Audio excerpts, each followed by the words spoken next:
गौरवाडमध्ये श्री लक्ष्मी देवीची यात्रा उत्साहात। गौरवाड कवटेबुलंद मार्गावरील चौगले जाधव गडगले माळ्याजवळील श्री लक्ष्मी देवीची यात्रा धनगरी वाद्यांच्या गजरात हजारो भाविकांच्या उपस्थितीत मोठ्या उत्साहात संपन्न झाली। प्रतिवर्षाप्रमाणे याही वर्षी श्रावण महिन्यातील शुक्रवारी ही यात्रा करण्यात आली।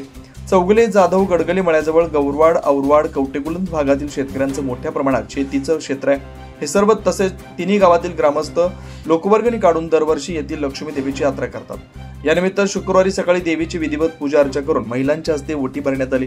धनगरी वाद्यांच्या गजरात महिलांनी आणलेल्या आंबील घागरी दहीभाताचा नैवेद्य दाखवण्यात आला। आई लक्ष्मी देवीच्या नावानं चांगभलच्या गजरात गौरवाडमधील धनगरी वाद्यांचं आरती करण्यात आली। आरतीनंतर उपस्थित महिलांनी लक्ष्मी देवीची हिरवे कापड हळद कुंकू गहू नारळांनी देवीची ओटी भरली। दुपारी 12 वाजता महाप्रसाद झाला। याचा हजारो भाविकांनी लाभ घेतला। देवीच्या दर्शनासाठी भाविकांची मोठी गर्दी होती। यात्रेनिमित्त मंदिराला विविध फुलांनी आकर्षक विद्युत रोषणाईने सजवण्यात आलं होतं। शिवार न्यूज साठी अनिल जासूद।